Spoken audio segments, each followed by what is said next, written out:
Mabulo. Okay, thank God natin mabulo. Ay, so, mas taas. Ano siyang punuan sa mabulo, guys. Ayan, ayan. Mas taas, oh. Yung mga bunga dito, guys. Pag inganin ang kulay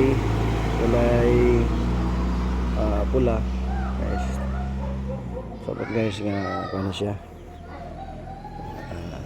Hinog na siya ba? No.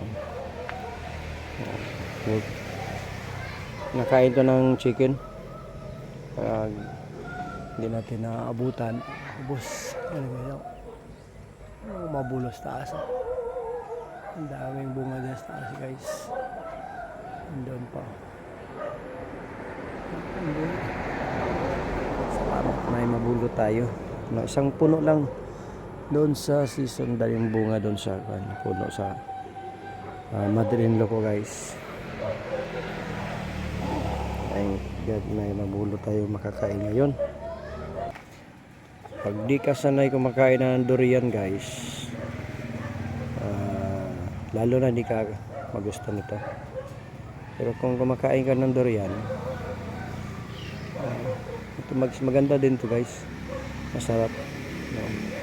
Ang iba nito may liso, pero ito siyang klase walang liso yung natanim ko. Seedless siya. Parang magaspang yung kanya. Ito na yan, parang magaspang ba. Hindi naman nakatusok, guys. Salamat, no? Magulo tayo. Yun po, sa taas.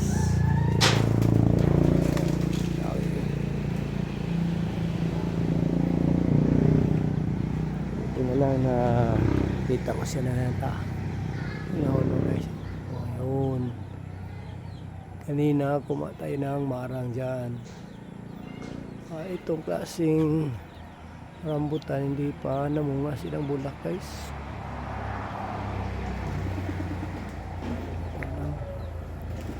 Salamat naman ay mayroon tayong prutas na mabulo. Ang sarap, guys. Ang sarap-sarap talaga nito.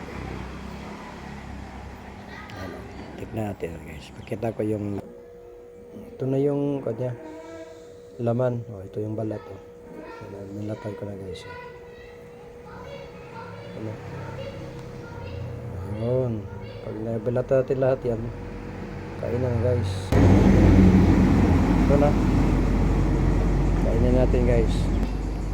Ha? Ang sarap. Guys, ito yung sarap, ganito yung chicken.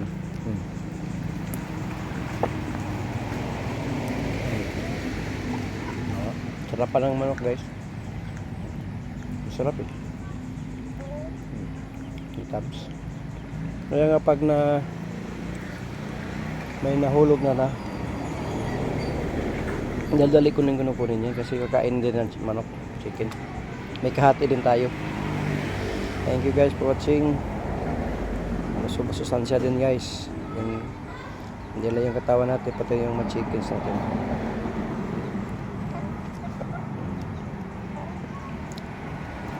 Thank you, guys, for watching. God bless. The landmark, Daan, Katamban, guys.